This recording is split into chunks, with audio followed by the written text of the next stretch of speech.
Super Smash Bros. Ultimate has gathered a monumental roster of characters, but sometimes certain parts of their movesets just don't feel quite right. Maybe it's a move or two that feel dated nowadays, over-reliant on older source material that doesn't reflect what they're capable of now. Maybe it's something that fails to truly embody who the character is. Or maybe there's just something missing that there wasn't enough space or time to include.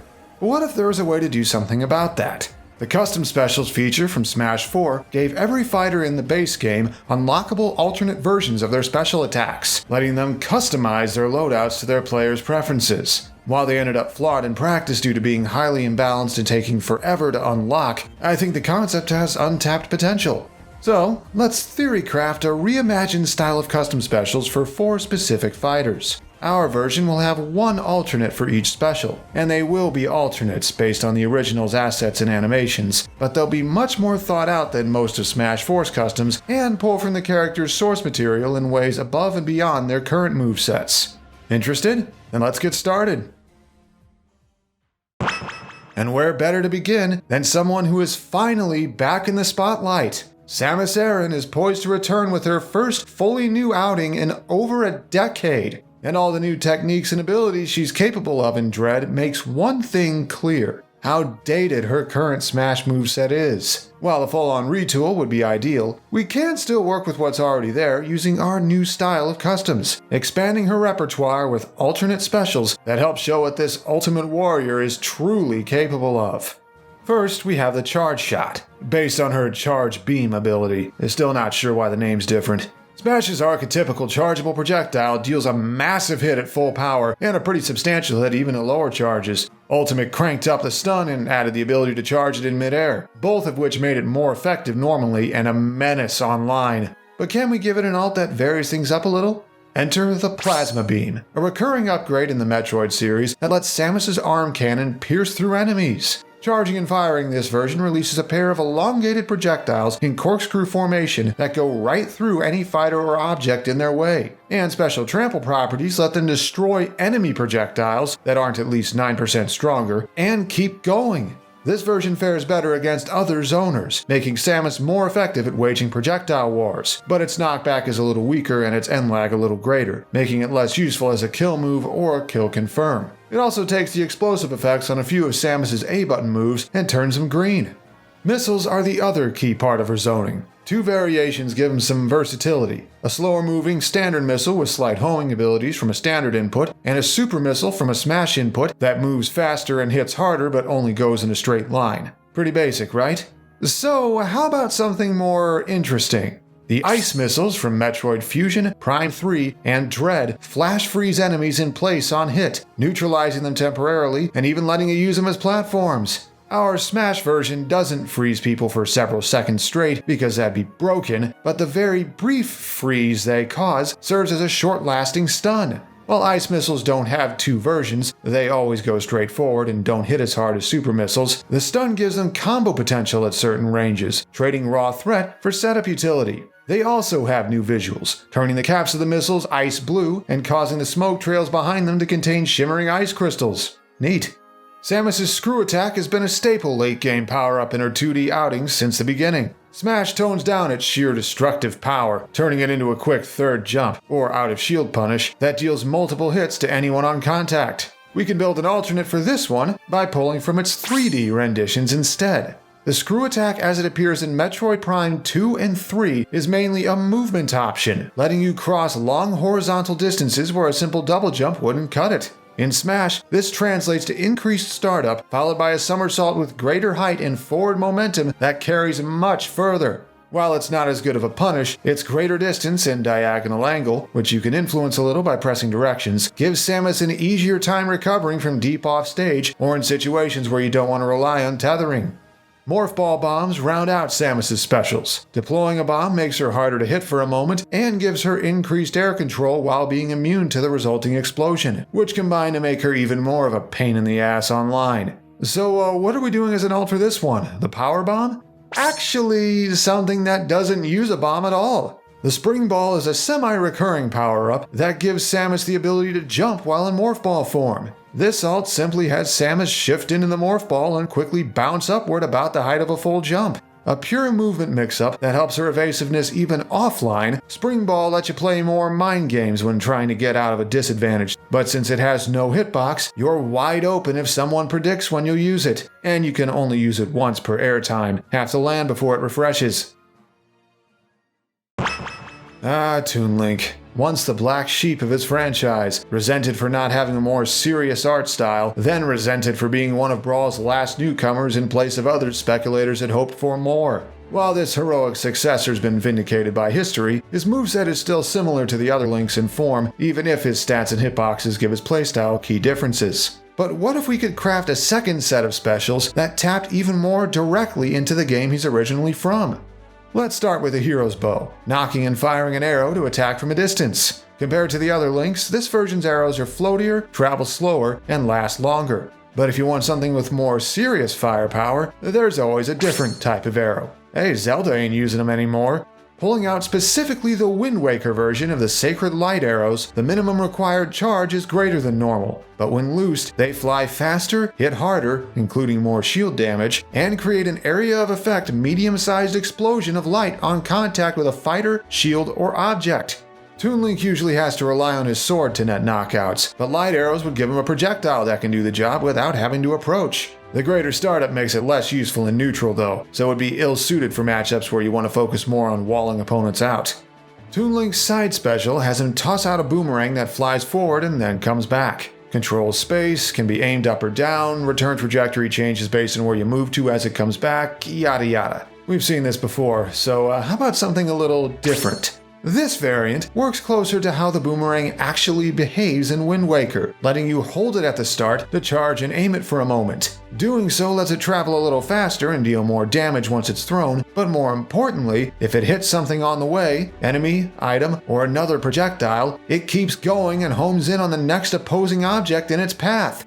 Inspired by its ability in Wind Waker to lock onto multiple targets, this boomerang is an anti-camping tool that can hit a projectile at mid-range, then go after the opponent who threw it. But it's also weaker when not charged, making it less useful at typical boomerang things, and it's harder to follow up when it hits.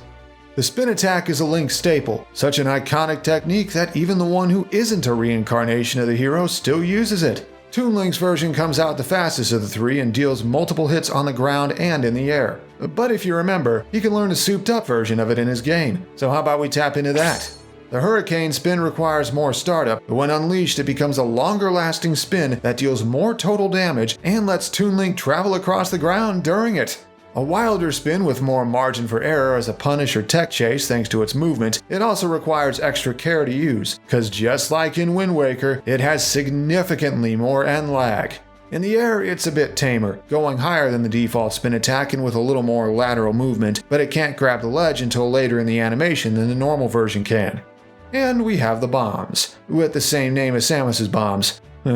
Toon Link takes out a cartoony explosive with a timed fuse, and you can freely throw it to try and hit someone for decent knockback and potential confirms. These bombs differ from the other Links because they blow up on contact with anything after they're thrown, including stage surfaces. Our alternate this time gets a little creative. We're basing it on the exploding cannonballs used when sailing. Toon Link pulls one of the cannonballs out of hammer space and, when you throw it, heaves it forward as best he can. He can't throw it as far since it's so heavy, left his power bracelets in his other tunic I guess, and it doesn't go off when it hits the ground or a platform, but when it eventually does, the explosion is bigger and much stronger than usual, but Toon Link himself can get hurt by it. Still, take proper precautions, and you have another hard-hitting projectile that makes your foes go kaboom! Speaking of late arrivals from Brawl, this remembered old buddy has gone from meeting backlash in his first Smash appearance to getting welcomed back in Smash 4 to being dreaded in Ultimate with how powerful he currently is. His specials combine aspects of stuff he does as a real-world peripheral with other traits commonly associated with robots. But what if we could tap into more than just that and have R.O.B truly feel like an emissary of the NES era? Robo Beam is a surprisingly simple laser with some intricacies coded in. Waiting a while before using it makes it stronger, transcendent properties let it go through enemy attacks, and it ricochets off stage surfaces just like Kirby's laser ability. But our alternate for it is pulling from a different NES peripheral, trading the laser for a bolt of light inspired by the NES Zapper. Unlike the default, this version has trample properties, letting it beat out attacks and destroy projectiles that aren't at least 9% stronger than it, instead of ignoring them and leaving you open. Trading long-range pokes for a stronger mid-range tool, Robo Zapper gives R.O.B something to help him play neutral better against opponents who favor mid-range combat. But since this version doesn't go as far, only a platform and a half length at most, doesn't ricochet, and charging it merely ups the damage and range without making the hitbox bigger, it makes R.O.B worse at forcing approaches and more vulnerable to getting camped out. Next, we have the reflector move Arm Rotor. But no one uses it for that, because it's also a long-lasting multi-hit move with huge hitboxes and so much base knockback that you can basically fish for it off stage until it kills someone at 50%. I'm not salty, you're salty. Figuring out an alt for this one was tricky, but I decided to do what Robo Beam did and pull from another of Kirby's copy abilities. Hey, it got introduced in the same NES game as Laser. Tornado Rotor has R.O.B stir up a small cyclone as he spins that carries him around and upward. In practice, it's sort of like Meta Knight's Mach Tornado, with more vertical lift but less horizontal control. But that does help a character who can have trouble getting out of disadvantaged states by giving him another movement option with a protective hitbox and reflector on it. Though since it deals one single hit, it loses the default version's broken kill confirms and edge guards.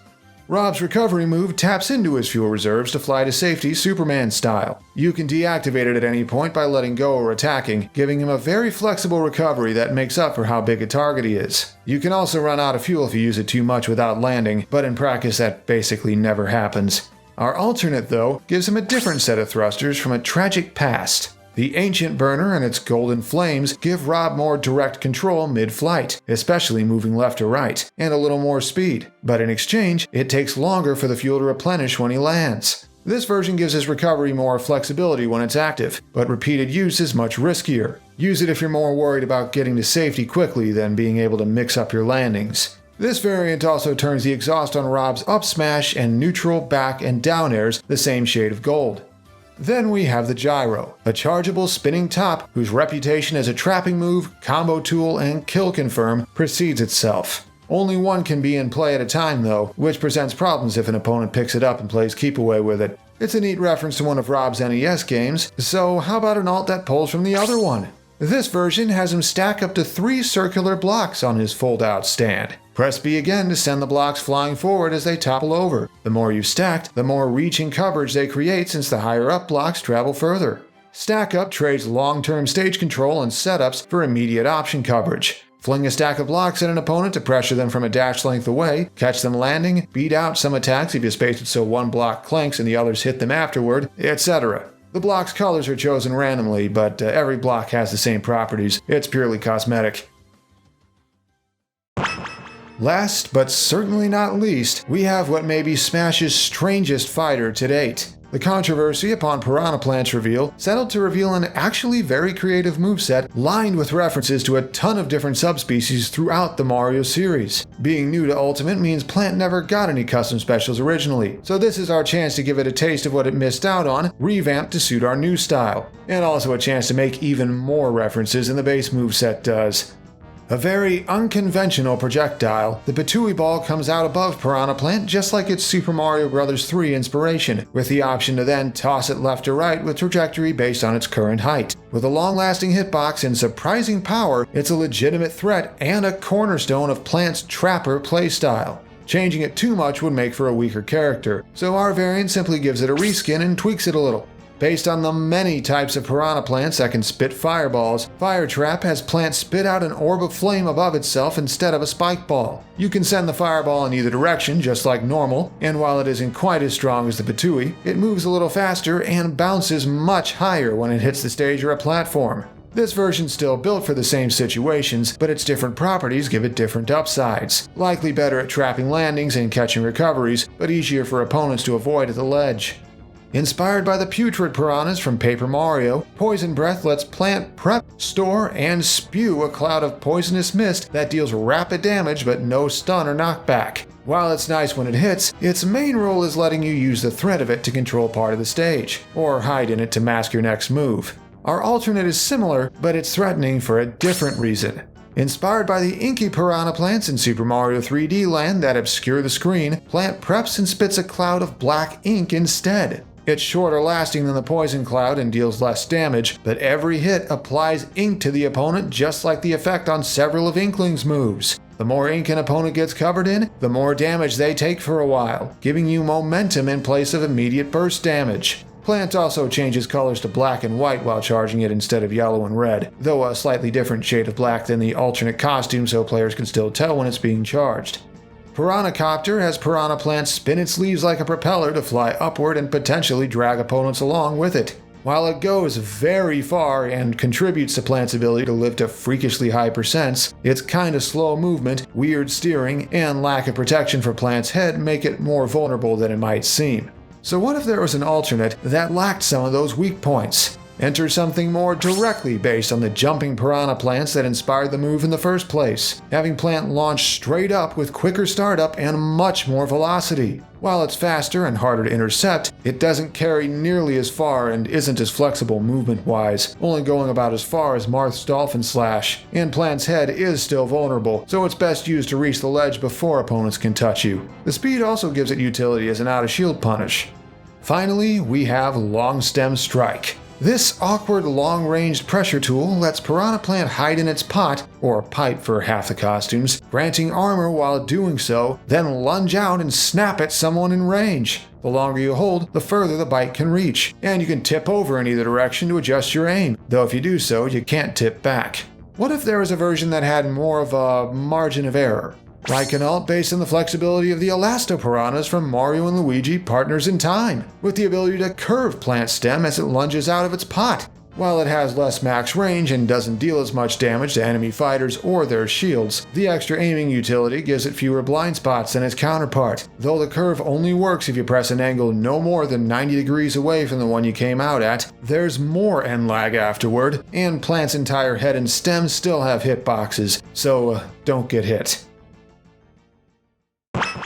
And there you have it. My personal take on what a reimagined version of the concept of custom specials could look like for these four fighters. Would be cool to see customs come back in the next game, or if I ever learned how to code them in for real somehow. But in lieu of that, drafting up ideas like this is still fun, right? How do you feel about this batch? Are there any other characters you'd like to see get a revamped set of custom specials next? And hey, if you're new to my channel, check out my other content. I've done analysis and prediction videos, I have a series where I design full concepts for characters who aren't in Smash yet, and even some other topics sometimes. Who knows, maybe you'll find them interesting. Special thanks for this video to the people you see here. Thanks as well to my patrons for their continued support all this time. You guys have played a big part too. So, until next time, I'll keep trying to deliver interesting content as best I can.